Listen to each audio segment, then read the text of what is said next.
શરૂઆતમાં વાત કરીએ 24 કલાકમાં 204 તાલુકામાં વરસાદ નોંધાઈ ચૂક્યો છે।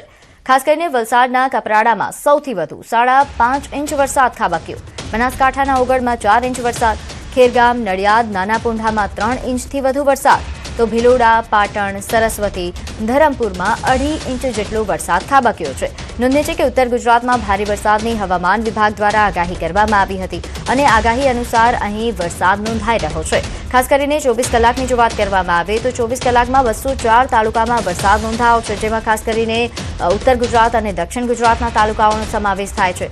વલસાડમાં હજુ પણ વરસાદી માહોલ જોવા મળી રહ્યો છે। ખાસ કરીને કપરાડા કે જ્યાં સૌથી વધારે 5 ઇંચ જેટલો વરસાદ ખાબક્યો, ત્યાં લોકો પૂરનો સામનો કરી રહ્યા છે અને હવે ફરીથી વરસાદ શરૂ થતાં લોકો વધારે હાલાકી ભોગવી રહ્યા છે।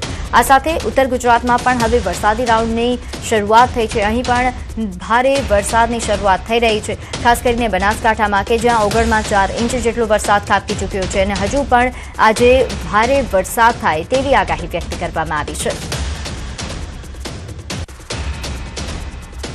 તો રાજ્યમાં આગામી 48 કલાક મેઘરાજાનું જોર રહેશે। અનેક જિલ્લાઓમાં ભારેથી અતિ ભારે વરસાદની આગાહી। કચ્છમાં વરસાદને લઈને રેડ એલર્ટ, કચ્છમાં વરસાદને લઈને તંત્ર હાઈ એલર્ટ પર છે। એનડીઆરએફની ટીમો તૈનાત કરી દેવામાં આવી છે। નોંધનીય છે કે હજુ પણ 48 કલાક રાજ્ય માટે ભારે છે। ઘણા વિસ્તારો છે કે જ્યાં ભારેથી અતિ ભારે વરસાદ થઈ શકે છે, જેમાં કચ્છનો પણ સમાવેશ છે, જ્યાં રેડ એલર્ટ આપવામાં આવ્યું છે, જેના કારણે તંત્ર હાઈ એલર્ટ પર છે। એનડીઆરએફની ટીમો પણ તૈનાત કરી દેવાઈ છે। આ પણ તમામ પ્રકારની વ્યવસ્થાઓ કરવામાં આવી છે, જેથી કોઈપણ પ્રકારની પરિસ્થિતિનો સામનો કરી શકાય।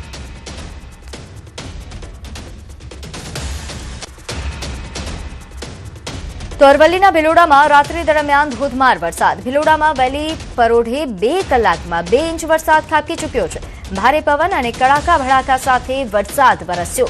ભારે વરસાદના કારણે ભિલોડાની ઇન્દ્રાશી નદીમાં નવા નીર આવ્યા। શામળાજી પંથકમાં પણ રાત્રિ દરમિયાન 2 ઇંચ જેટલો વરસાદ વરસ્યો। જિલ્લાના અન્ય તાલુકામાં 1 ઇંચ જેટલો વરસાદ ખાબક્યો છે। તો અરવલ્લીમાં પણ હવે મેઘરાજાએ પધરામણી કરી છે અને ભારે વરસાદના રાઉન્ડની શરૂઆત થઈ છે। ભારે પવન અને કડાકા ભડાકા સાથે વરસાદ વરસી રહ્યો છે। જિલ્લાના મોટાભાગના તાલુકામાં 1 ઇંચ જેટલો વરસાદ ખાબકી ચૂક્યો છે।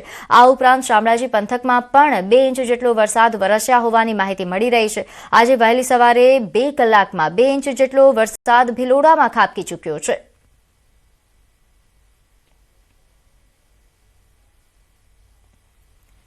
તો આ તરફ ખેડાના સપ્તનદી સંગમમાં પાણીની ભરપૂર આવક। ખેડાના પાલ્લા વૌઠા પાસે આવેલા નદીમાં પાણી ભરપૂર આવક જોવા મળી। નોંધનીય છે કે વાત્રક અને સાબરમતી નદીમાં પાણીની આવક પણ વધી રહી છે। નદી જાણે દરિયો બની હોય તેવા દ્રશ્યો સામે આવી રહ્યા છે। સાબરમતી, વાત્રક, શેઢી, માજમ, મેશ્વો, ખારી, હાથમતી નદીનું સંગમ અહીં થાય છે। તો ઉપરવાસમાં ભારે વરસાદના પગલે નદીમાં પાણીની આવક વધી રહી છે। નદી કિનારાના નીચાણવાળા વિસ્તારોને પણ હવે એલર્ટ કરી દેવામાં આવ્યા છે।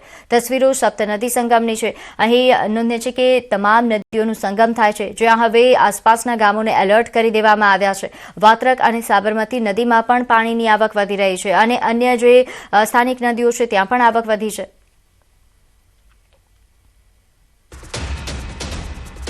વાત કરીએ અમદાવાદની, જ્યાં બોપલ વિસ્તારમાં હજુ પણ પાણી નથી ઓસર્યા।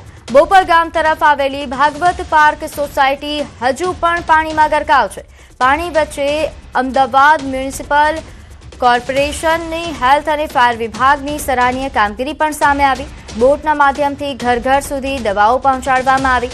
રોગચાળો ન વધે તેની તકેદારીના ભાગરૂપે કામગીરી કરાઈ। ફાયર વિભાગ અને હેલ્થ વિભાગ દ્વારા સંયુક્ત ડ્રાઈવ શરૂ કરવામાં આવી છે। મેડિકલ ટીમને બોટમાં બેસાડીને દવાઓ પહોંચતી કરી છે ઘર ઘર સુધી। તો આ તસવીરો છે અમદાવાદના બોપલની, કે જ્યાં હવે આરોગ્ય વિભાગ એક્શનમાં આવ્યું છે અને સરાહનીય કામગીરી શરૂ કરવામાં આવી છે અહીં, કારણ કે આ વિસ્તાર હજુ પણ પાણીમાં ગરકાવ છે।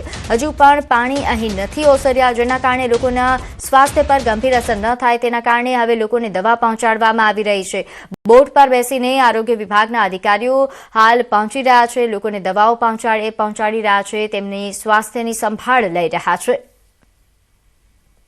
તો આ તસવીરો આપ જોઈ રહ્યા છો અમદાવાદના બોપલ વિસ્તારના ભાગવત પાર્ક સોસાયટી, જે હજુ પણ પાણીમાં ગરકાવ છે। 60 કલાક જેટલો સમય વીતી ગયો છે, પરંતુ પાણી ઓસર્યા નથી। વધુ વિગત સાથે મારી સાથે સંવાદદાતા વિભુ લાઈવ જોડાયા છે। વિભુ, એક તરફ હજુ પાણી ઓસર્યા નથી, લોકો હાલાકી ભોગવી રહ્યા છે, બીજી તરફ જે તંત્રની સરાહનીય કામગીરી સામે આવી છે, વિગતે જણાવશો।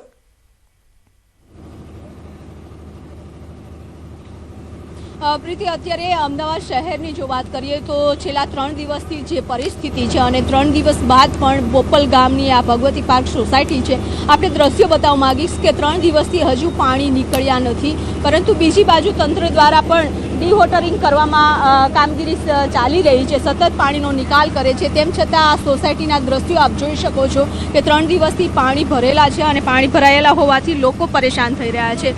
આપની સોસાયટીમાં ઘરમાં હજુ પણ પાણી છે?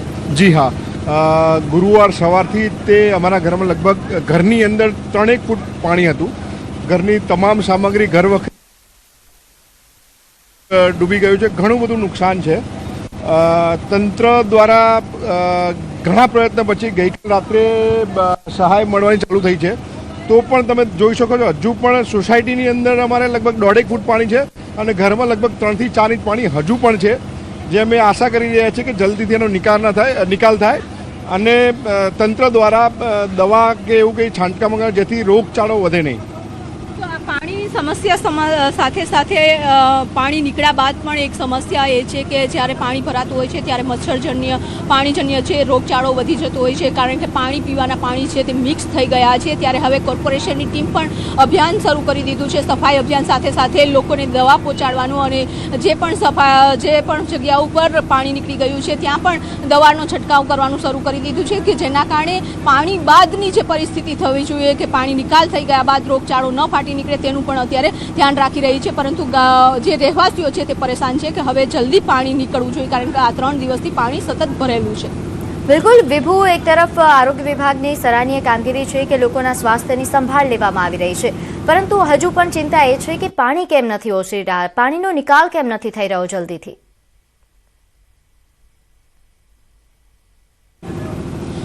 એક અમદાવાદ શહેરની જે તાસીર છે કે પાણીની કેપેસિટી નીકળવા માટેની ખૂબ જ ઓછી છે, ત્યારે આ દ્રશ્યો બતાવવા માંગીશ કે જે સતત મહેનત કરી રહ્યા છે, કે જ્યારે વરસાદ વરસ્યો ત્યારબાદ બીજે દિવસે જે પરિસ્થિતિ થઈ, સતત સોસાયટીઓમાં છે તે પાણી ભરાયેલા હતા અને આ સોસાયટીમાંથી જે પાણીનો નિકાલ કરવા માટેની અત્યારે આપણે વ્યવસ્થા કરી છે, તેમ છતાં પણ પાણી નથી નીકળ્યા। બેન, આ સોસાયટીમાં રહો છો તમે?